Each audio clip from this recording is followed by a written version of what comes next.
ઘરે જ બનાવો હોટલ સ્ટાઇલ પાવભાજી માત્ર 5 સિક્રેટ ટિપ્સની સાથે. એક પણ સ્ટેપ સ્કીપ નહીં કરશો, નહીં તો ટેસ્ટ મિસ થઈ જશે. ચાલો બનાવીએ સુપર ટેસ્ટી પાવભાજી. નમસ્કાર રસોઈ પ્રેમીઓ, સ્વાગત છે આપનું અમારી યુટ્યુબ ચેનલમાં. તો ચાલો શરૂ કરીએ બજાર જેવી પાવભાજી બનાવવાની ટિપ્સ, ચટપટી અને ટેસ્ટી પાવભાજીના સિક્રેટ્સ. સૌથી પહેલું છે કે આપણે ઘેરો લાલ રંગ કઈ રીતે લાવી શકીએ. તો બહારની પાવભાજી લાલ ચોળ હોય છે, તેઓ ઘણીવાર ફૂડ કલર વાપરે છે. પણ ઘરે નેચરલ લાલ રંગ લાવવા માટે આપણે શાકભાજી બાફતી વખતે તેમાં બીટના 1 થી 2 ટુકડા ઉમેરીશું. આનાથી ભાજીનો રંગ એકદમ બહાર જેવો લાલ આવશે અને બીટનો સ્વાદ જરાય નહીં આવે. બીજી ટિપ્સમાં આપણે જોઈશું સિક્રેટ લસણ મરચાની પેસ્ટ. બજાર જેવો તીખો અને ચટપટો સ્વાદ લાવવા માટે એક ખાસ પેસ્ટ બનાવવી પડે છે.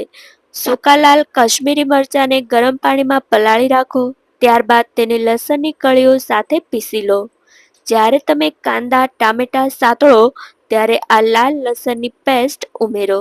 આનાથી જ અસલી સ્ટ્રીટ સ્ટાઇલ ફ્લેવર આવશે. ત્રીજી ટિપ્સમાં આપણે જોઈશું કેપ્સિકમનો ઉપયોગ કેવી રીતે કરવો, જે સૌથી મહત્વનું છે. તો ચાલો જોઈએ. ઘણા લોકો કેપ્સિકમને કુકરમાં અન્ય શાકભાજી સાથે બાફી નાખે છે, જે ખોટું છે. કેપ્સિકમને બાફશો નહીં. કેપ્સિકમને ઝીણા સમારીને કાંદાની સાથે તેલ બટરમાં સાતળો. કેપ્સિકમનો ક્રંચ અને સુગંધ જ પાવભાજીને અલગ સ્વાદ આપે છે. ત્યારબાદ ચોથી ઇમ્પોર્ટન્ટ ટિપ્સ છે ભરપૂર બટર અને માખણ રાખીશું. બહારની પાવભાજીના સ્વાદનું મુખ્ય કારણ બટર છે. ભાજી બનાવતી વખતે તેલ અને બટર મિક્સ કરો, જેથી બટર બળી ન જાય. ભાજી બની ગયા પછી ઉપરથી પણ બટરનો ટુકડો મૂકવો ફરજિયાત છે. પાવ શેકતી વખતે પણ બટરમાં થોડો પાવભાજી મસાલો અને કોથમીર નાખીને શેકો. પાંચમી ટિપ્સ છે મેશિંગ ટેકનિક, એટલે કે આપણે જ્યારે પણ પાવભાજી બનાવીએ છીએ ત્યારે તેને મેશ કરીએ છીએ તે કઈ રીતે કરવું. ભાજીનું ટેક્સચર એક સરખું હોવું જોઈએ. શાકના ટુકડા દેખાવા ન જોઈએ. બાફેલા શાકભાજીને કુકરમાં જ બરાબર મેશ કરીશું.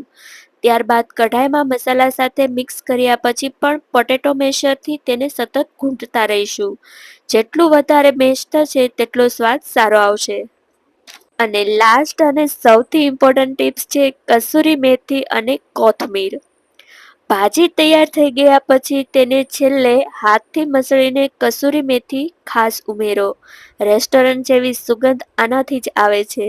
સાથે જ ઝીણી સમારેલી કોથમીર અને લીંબુનો રસ છેલ્લે ઉમેરો.